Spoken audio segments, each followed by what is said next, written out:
दोस्तों नमस्कार। और भी गुजरात पर आप सभी का बहुत बहुत स्वागत है। मैं हूं आपका दोस्त मयूर जानी।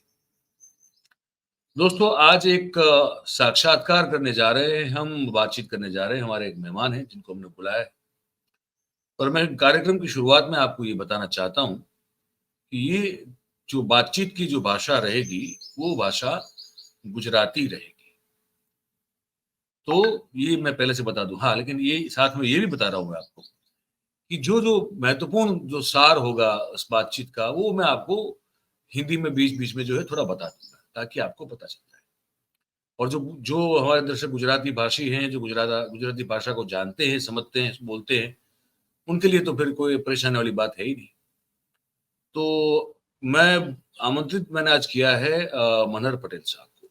पहले मैं अपने साथ जोड़ लेता हूँ और उनके बारे में मैं बता दूँ आपको। वैसे आपने देखा हुआ है हमारे साथ कई बार जो है वो 4 पीएम गुजरात पर हमने आमंत्रित किया है और वो आके उन्होंने बातचीत की है। मनोहर पटेल साहब पॉलिटिकल आइडियोलॉजी से कांग्रेस से जुड़े हुए हैं, ठीक है। वो कांग्रेस के उम्मीदवार रह चुके हैं, लोकसभा की बात करें या तो विधानसभा की बात करें। लेकिन इसके साथ-साथ आज जो मैंने आमंत्रित किया है ना, वो उस लिहाज से नहीं किया है। क्योंकि वो एक थिंकर भी हैं, एक सामाजिक सरोकार रखने वाले, एक इस देश के उम्दा और बड़े ही अच्छे नागरिक हैं, अच्छी सोच है उनकी। मैंने आज उस हैसियत से और पाटीदार समाज के बहुत जो कुछ मैं जिनकी मुझे बड़ी इज्जत है, कुछ पाटीदार समाज के जो जिसे कहते हैं ना कि जो अग्रणी है, उनमें से एक वो आते हैं। क्योंकि उनका वो कास्ट बेस्ड पॉलिटिक्स नहीं होता है या कास्ट बेस्ड सोच भी नहीं होती है। वो प्रदेश और देश की भलाई के लिए सोचते हैं, ये मुझे पता है। तो मैंने कहा कि आज उनसे बातचीत करते हैं और बातचीत करने का जो विषय होगा, हमारी एक्चुअली बात हुई थी फ़ोन पे आज। हमारी सुबह-सुबह बात हुई फ़ोन पे। तो हमारी बात ये हो रही थी कि गुजरात में जो हम स्थिति देख रहे हैं, जैसे अभी वो करणी सेना के राज शेखावत को एयरपोर्ट से जिस तरह से क्राइम ब्रांच ने उठा लिया है, उनकी पगड़ी गिर गई और उसके बाद वो बहुत गुस्सा हुए और करणी सेना के बहुत सारे कार्यकर्ता भी गुस्सा हुए।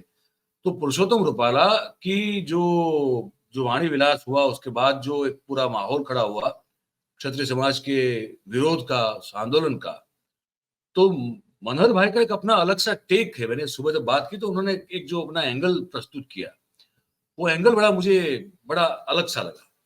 तो मैंने कहा इस पर बात करते हैं। तो इसलिए मैंने आज उनको आमंत्रित किया है। तो मनोहर भाई आपका बहुत-बहुत स्वागत है। तो अब जो बात होगी भाई वो गुजराती में होगी, बीच में कहीं आपको सार हिंदी में बता दूंगा। तो मनोहर भाई તમારો જે એંગલ તમે મને કીધો ફોન ઉપર કે मनोहर भाई આ તો અગેન પેલા છોકરા સમજાવવાની વાત થઈ રહી બધી, હે ને? તમે એમ કીધું કે આખી વાત જે છે એ આડા પાટા ચડાવવાની વાત છે. એ જરાક દર્શકોને તમે તમારી રીતે તમે જે આપણે વાત થઈ હતી મુજબ તમે જરાક સમજાવો તો મને આનંદ થશે. એક સેકન્ડ સર, હું તમારો ઓડિયો જે છે ને હા હવે બોલો, હવે પ્લીઝ બોલો. મયુરભાઈ, તમને, તમારી ટીમને, તમારા દર્શકોને મારા જાજા નમસ્કાર, ખૂબ ખૂબ પ્રણામ.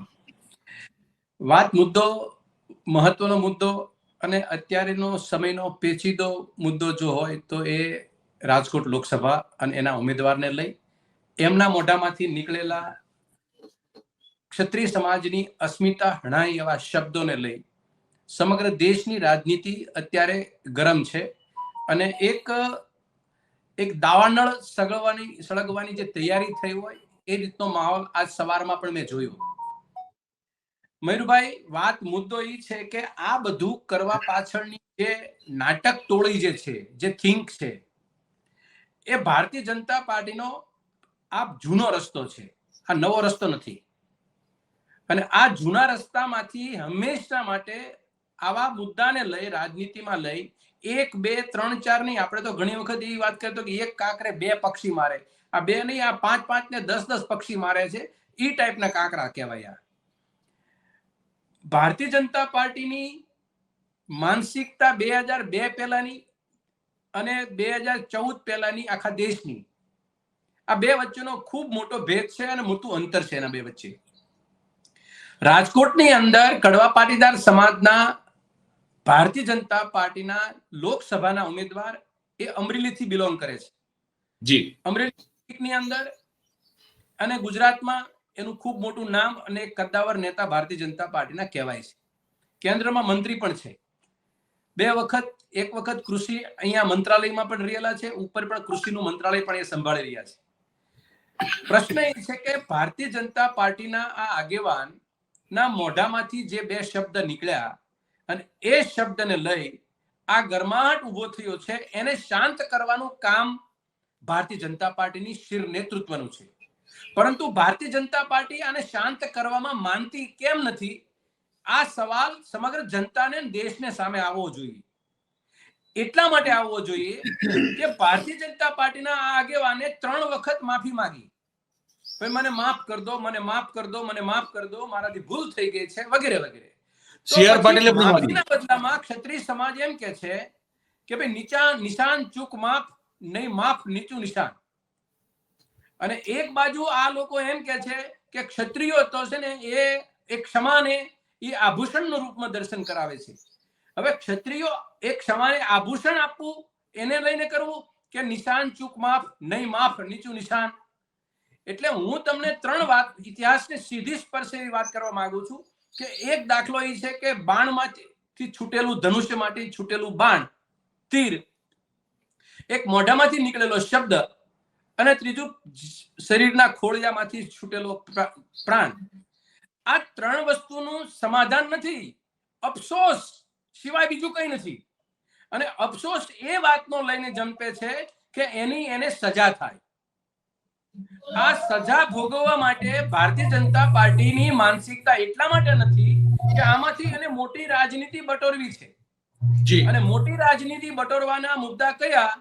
તો કે ગુજરાતની અંદર ને દેશની અંદર છેલ્લા 10 વર્ષની અંદર 2022 પહેલાના જે વચનો છે એ વચનોમાં 100 દિવસની અંદર મોંઘવારી, 100 દિવસમાંથી વિદેશી કાળું નાણું લાવીને 15 લાખ રૂપિયા જમા કરવાના દરેક નાગરિકના, 2022 ડિસેમ્બર પહેલા દેશના ખેડૂતોની આવક બમણી કરી દેવી, 2022 પહેલા દરેકને ઘરનું ઘર આપવું, 2022 પહેલા એટલે 24 પહેલા દર વર્ષે 2 કરોડ યુવાનોને રોજગારી આપવી.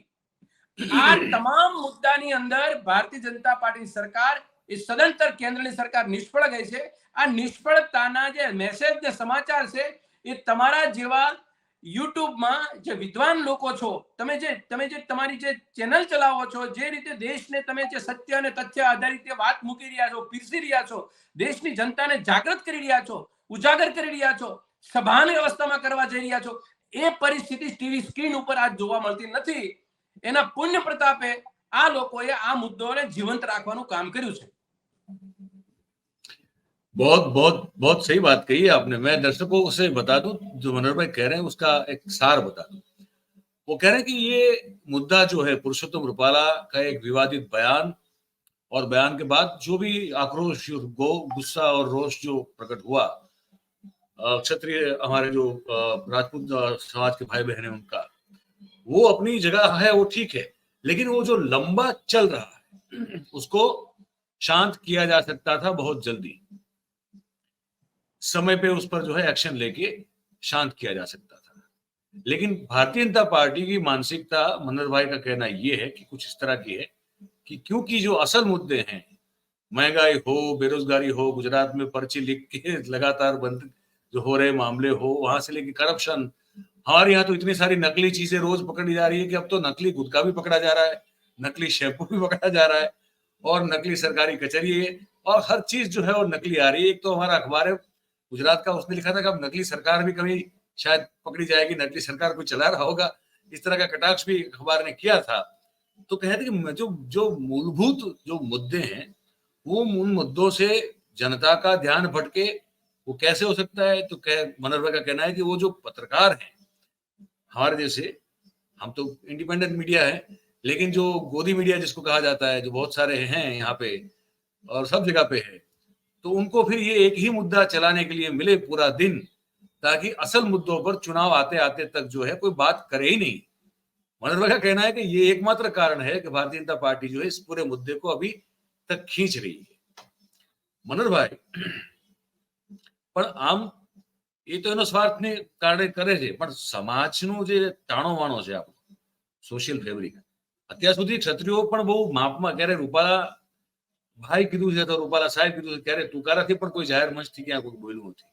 સાચું. બહુ મને તો એટલે મને એક એકચ્યુઅલી કહું તો હું એનાથી થોડોક રાજી છું કે સંયમ ચૂકાણો નથી ક્ષત્રિયો દ્વારા, રાજપૂતો દ્વારા આજ સુધી.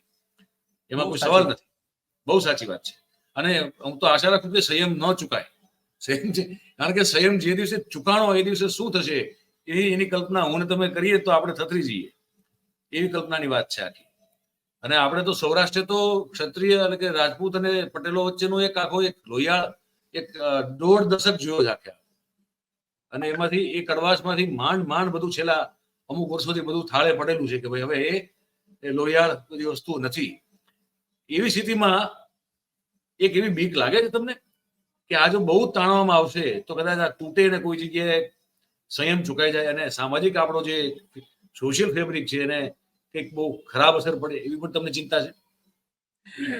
મયુરભાઈ, ખૂબ સાચી વાત તમે કરી. અને આ મુદ્દાની ચર્ચા અને આ મુદ્દાની વિગતે ચર્ચા થાય અને મત લેવાય એ પણ બહુ જરૂરી વસ્તુ છે. કારણ કે 6.5 કરોડ જનતા ગુજરાતની છે, એની સામે આ મુદ્દો છે. આ કોઈ એક વ્યક્તિ રાજકોટને લાગુ પડતો મુદ્દો નથી.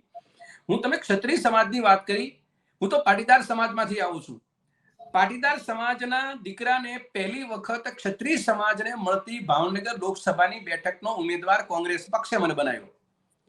અને ગુજરાતની અંદર મારી એક એવી બેઠક છે કે જ્યાં કોંગ્રેસ પક્ષના આગેવાનોની સામે મને એટલો બધો ક્ષત્રિય સમાજનો અભ્યાસ કરવાનો મોકો અને તક મળી મને એ 2019 ની અંદર કે ક્ષત્રિય સમાજની જે તમે એની આગતા સ્વાગતા ગણો, એનો વ્યવહાર ગણો, એને વાત કરવાની ઢબ ગણો, એના ઘર પ્રવેશમાં જાવ તો એને મળવાનો જે લેકો ગણો, આ તમે કાબિલે તારીફ છે.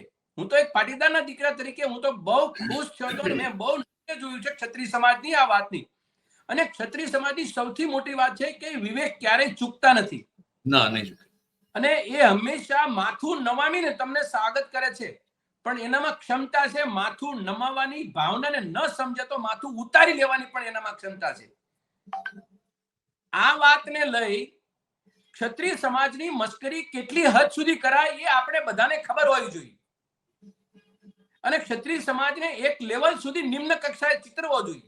પણ તમારો મૂળ મુદ્દો એ કહું કે ક્ષત્રિય સમાજ અને પાટીદાર સમાજનું જે વૈમનસ્ય ઊભું કરવા માટેના જે રાજકીય રીતે જે રીતે તે દિવસે સત્તામાં કોણ નહોતું, એ લોકોના નાટકોથી આ ગુજરાતની કે દેશની આઝાદી કાળથી લઈ અને ગુજરાતમાં ભારતીય જનતા પાર્ટી સત્તામાં આવી ત્યાં સુધી જ આ બન્યા છે કિસ્સા. જે લોકો સત્તામાં નહોતા એ લોકોએ આ સમાજની અંદર ભાગલા પાડો અને રાજ કર્યો. 1905 નું લોર્ડ કર્જનનું સીધું બીબુ આમને ફિટ કર્યું હતું.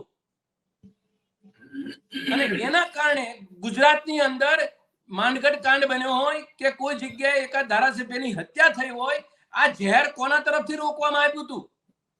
અને આજે પણ એના ઝેર કોના તરફથી ઓકવામાં આવે છે? હું તમને મયુરભાઈ એક સામાન્ય મારો સવાલ છે. પરસોત્તમ રૂપાલા એટલે 500 ને સમથિંગ બેઠક પૈકીની એક બેઠકનો એક ઉમેદવાર. બિલકુલ. એક બેઠકના ઉમેદવારને આખો દેશ સળગે, એમાં રસ શું કામ છે? આખો દેશ સળગી રહ્યો છે. અને એમાંથી એવું નહીં, રજવાડાઓ જેને આહુતિ આપી છે, તન મન ધન સંપત્તિ દેશની જાયદાદ બધું સમર્પિત દેશને કરી દીધું છે, એવા લોકો પણ તમને પત્ર લખીને કહે છે આને બદલો. અને તો છતાં પણ તમે બદલતા નથી. તમે એમ કહો 16 તારીખે ફોર્મ ભરશે એટલે તમે ક્ષત્રિય સમાજની સામે નહીં, એની અસ્મિતા એક લેવલ સુધી હતી. સમગ્ર દેશની અસ્મિતા ઉપર તમે પ્રહાર કરી રહ્યા છો અત્યારે, સમગ્ર દેશની અસ્મિતા ઉપર. આ તો ક્ષત્રિય સમાજની સાથે હું તો તમને નવી વાત કરું કે જો આ સામાન્ય રીતે આને સહજ સમજવામાં આવશે ભારતીય જનતા પાર્ટી તરફ, તો ક્ષત્રિય સમાજ જોડે તમામ સમાજ ઉભા રહી જશે, વેમેનિશ્ય નહીં બને. અને પાટીદાર સમાજનો ઉમેદવાર હોય એને પાટીદાર સમાજ એટલો પ્રબુદ્ધ છે કે જેને ભૂલ કરી છે, મારા ઘરની અંદર મારો છોકરો મારું સંતાન ભૂલ કરે તો હું એને બજારમાં ન લઈ આવું, મારે એને રોડ ઉપર ન લવાય, મારે એને યોગ્ય પાઠ ભણાવવા પડે અને ફરીવાર એનું પનિશમેન્ટ મળવું પડે. આ તો પનિશમેન્ટ આપવાની વાત તો બાજુમાં રહી અને દિલ્હી જઈ આવ્યા, પાછા આવ્યા તો કે પાવર થી આવ્યા. અરે કયો પાવર? કોણ પાવર રહ્યો? અને હું તો ક્ષત્રિય સમાજને બે હાથ જોડીને પ્રાર્થના એ પણ કરું છું કે તમે વારંવાર એવું કે કોઈ આગેવાનો બોલે છે અમારી લડાઈ પરસોત્તમ રૂપાલા સામે છે, અમારી લડાઈ આ શબ્દો સાથે છે. નો ડાઉટ તમારી લડાઈ પરસોત્તમ રૂપાલા સાથે જ છે, શબ્દો સાથે જ છે, પણ પરસોત્તમ રૂપાલાની સાથે જે જોડાયેલી એનું નેતૃત્વ છે એ પણ સમજવા તૈયાર નથી. એનું મૂક સમર્થન એને આપી દીધું, એને ઉમેદવારને નહીં બદલવાની તમારી માંગને ઠુકરાવી દીધી. તો પછી પરસોત્તમ રૂપાલાના શબ્દો ન કહેવાય, એને નહીં બદલવાની પાર્ટીના શબ્દો કહેવાય. આ પાર્ટીની સવાલ છે. એટલે ભારતીય જનતા પાર્ટી અને એના શિર નેતૃત્વની સામે કોઈ તમે ભલમનશાહીના રૂપમાં ક્ષત્રિય સમાજ જોતા હોય તો બરાબર રાજકીય પરિપ્રેક્ષમાં ક્ષત્રિયોને રાજનીતિ ના સમજાવવાની હોય. ક્ષત્રિય સમાજ આપણા બધા કરતા સૌથી વધુ રાજનીતિ સમજનારી એક એવી કોમ છે, એવો એક સમાજ છે કે એને કોઈ પ્રકારનું જ્ઞાન પીરસવાની જરૂર નથી. बहुत साची बात है, बहुत साची बात है दोस्तों। मनोहर भाई ने कुछ महत्वपूर्ण बातें कही और एक चीज जो है मैं सार बता देता हूं आप सबको। उन्होंने कहा कि देखो ये क्यों हो रहा है, 543 बैठक जो है लोकसभा की, उसमें से एक उम्मीदवार है परसोत्तम रूपाला, जिसको लेकर अब पूरा गुजरात जो है उसमें एक तरह से कहे कि असंतोष की, विरोध की आग फैली हुई है और देश में वो फैलती जा रही है। राजस्थान उसमें कूद रहा है, उत्तर प्रदेश, पश्चिमी उत्तर प्रदेश में भी ठाकुर जो है वो रैलियां निकाल रहे हैं अपने अपने रीजन से, अलग बात है, लेकिन हो रहा है। तो एक उम्मीदवार अगर बदल दिया जाए तो क्या फर्क पड़ेगा। लेकिन मनोहर भाई का कहना है कि जानबूझ के नहीं हो रहा है, वो इसलिए नहीं हो रहा है ताकि क्षत्रिय समाज जिसकी बहुत सारी, राजपूत समाज जिसकी बहुत सारे बलिदान है हमारे देश के लिए, देश के राजपूत जो है वो रक्षक भी रहे हैं और गौ ब्राह्मण प्रतिपाल कहे जाते हैं, मतलब सबकी रक्षा करना, सबका ध्यान रखना, उनका सहस्त्राब्दी भी पुराना जो है ये उनकी जिम्मेदारी है और उस पर वो हमेशा काम करते रहे। अब ऐसे एक समाज की आप अगर इस तरह से जो है उनकी गरिमा को हानि पहुंचाते रहेंगे, उनका अपमान करते रहेंगे तो कहां जाके रुकेगा। तो वो क्यों किया जा रहा है, वो इसलिए किया जा रहा है कि इससे जो सामाजिक ताना बाना है, सोशल फैब्रिक है, वो डिस्टर्ब हो। ये मनोहर भाई की चिंता भी है और साथ में वो ये भी कह रहे हैं कि ये इस तरह की जो पॉलिटिक्स है, कम्युनिटीज के बीच एक वैमनस्य खड़ा करने की जो पॉलिटिक्स है, उसी पॉलिटिक्स के चलते बीजेपी लगातार यहां तक पहुंची हुई है, ये भी उनका कहना है। मनोहर भाई सही कहा मैंने? ये बिल्कुल सही बात, बिल्कुल बिल्कुल आपने सही बात, आपने सही विश्लेषण ने सही तर्क रखा। मेरा जब तर्क है वही आपने रखा। जी जी। तो अब इस હવે આના શું मतलब આગળ what is the way ahead, આગળ શું દેખાય છે તમને? નહીં મયુરભાઈ, જે રીતે રાજનીતિમાં ભારતીય જનતા પાર્ટીની જે તાસીર રહી છે, એની પ્રકૃતિ રહી છે, એ પ્રકૃતિની અમારા રાહુલ ગાંધીજીએ જ્યારે ઇન્ડિયા ગઠબંધનની એક છેલ્લી રામલીલા મેદાન ઉપર જે ચર્ચા હતી એમાં એક વાત બહુ એને મજબૂતાઈથી જો આપે ધ્યાનમાં લીધી હોય તો કે આ મેચ ફિક્સિંગની વાત એને કરી હતી અને એ મેચ ફિક્સિંગ જો થઈ ગઈ તો દેશની આ છેલ્લી ચૂંટણી છે અને દેશમાં દાવાનળ સળગી ઉઠશે અને આ દેશનું સંવિધાન બદલશે તો આ પરિસ્થિતિ થશે. તમામ દેશના પ્રબુદ્ધ લોકો, તમામ તમારા જેવા ન્યુટ્રલ તટસ્થ મીડિયાઓ અને તમામ જે પક્ષો છે, વિપક્ષના જે છે, એ તમામ લોકોની એક મોટી દહેશત આ દેશમાં છે કે 2024ની ચૂંટણીની અંદર ભારતીય જનતા પાર્ટીને સત્તાથી દૂર નહીં કરીએ તો આ દેશની અંદર સંવિધાન બચવાનું નથી. એના સિમ્પટમ્સ ઘણી જગ્યાએ આપણને જોવા મળ્યા હતા. એને લઈ અને આપણા સૌની એક ચિંતાનો વિષય એ છે કે આ સંવિધાનમાં તકલીફ શું પડી ગઈ આ લોકોને કે સંવિધાન બદલવા માટેના ગણિત કરવા માંડ્યા અને દેશની અંદર ઉથલપાથલ થવાની શરૂઆત થવા માટેની માનસિકતા, એટલે એની તાસીર ને તકદીર જે છે, તસવીર જે છે એ આપણને દેખાઈ આવે છે એ એના વહીવટની અંદર અને એમ ખાસ કરીને પરસોત્તમ રૂપાલાની ટિકિટને કેન્સલ નહીં કરવા પાછળનું એનું રાજકીય ગણિત જે છે એ કઈ ને કઈ રીતે આ મળદા ઉપર લાશ કરવાની માનસિકતાનું તો કંઈક નથી ને. बात साची बिल्कुल।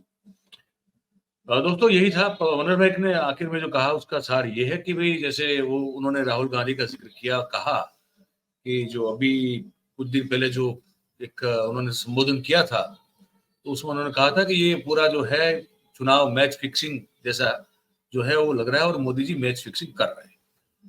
और मनोहर भाई कहते हैं कि अगर ये सच हुआ, वैसे दिख ही रहा है, लग ही रहा है, तो फिर जो है इस चुनाव के बाद की जो स्थिति है देश के लिए, संविधान बदलने को लेकर जो बात हो रही है उससे लेकर बहुत सारी और चीजें, वो बड़ी डरावनी होगी।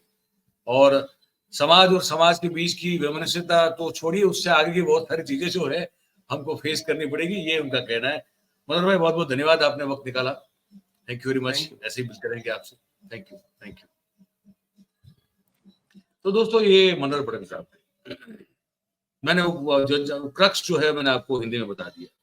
बड़े चिंताजनक स्थिति है अभी, देखते हैं क्या होता है। राजपूत समाज की गरिमा गौरव का मान रखा जाता है कि नहीं रखा जाता है, ये अब आने वाले कुछ चंद दिनों में पता चल जाएगा। उस पर हम नजर बनाए रखे हैं, वो आपको बताते रहेंगे। जैसे मैंने कहा कि आज वो राज शेखावत साहब की गिरफ्तारी हुई, नजर कैद किया गया, लेकिन जिस तरह से उनको घसीट एक तरह से घसीट के लेके जाया गया, और उसमें उनकी पगड़ी जो है, जो वो बड़े शान से पहनते हैं, वो पगड़ी जो है वो सर से गिराई गई, और उसको लेकर वो बड़े गुस्सा भी हुए, उनके समर्थक भी गुस्सा हुए। तो ये सब स्थिति जो है वो कहीं ना कहीं संयम के बांध को तोड़ती हुई आगे नजर आ रही है। और उन्होंने ये कह दिया कि मैं अब समाज और मेरी गरिमा के लिए अगर मैं कुछ और नहीं कर सकता तो मैं आत्म बलिदान कर दूंगा, मैं कुछ ना कुछ ऐसा करूंगा, चाहे मैं अग्नि प्रवेश कर लूं। ये तक की जो है बात उन्होंने कह डाली है। तो चीजें जो हैं, परिस्थिति जो है वो तंग से और तंग होती हुई जा रही है, और जो है वो सिचुएशन जो है वो टाइट हो रही है। देखते हैं क्या होता है। उम्मीद करते हैं कि सब जो है आखिरकार सही हो जाए, सद्बुद्धि आए सत्ता में बैठे लोगों को, और मान ले, टिकट बदल दें, क्या फर्क पड़ता है। यही उम्मीद रखते हैं। तो आप क्या सोचते हैं, ये अब हमको लिख के कमेंट बॉक्स में जरूर से बताइएगा। बात आपको अगर अच्छी लगी हो तो इस वीडियो को लाइक करें, इसकी लिंक को शेयर करें। हमारा जो चैनल है 4PM गुजरात, उससे आप सब्सक्राइब करें और अपने आसपास के लोगों से करवाएं। बहुत बहुत धन्यवाद करेंगे आप सभी का इस कार्यक्रम में हमारे साथ जुड़ने के लिए। Thank you very much. नमस्कार।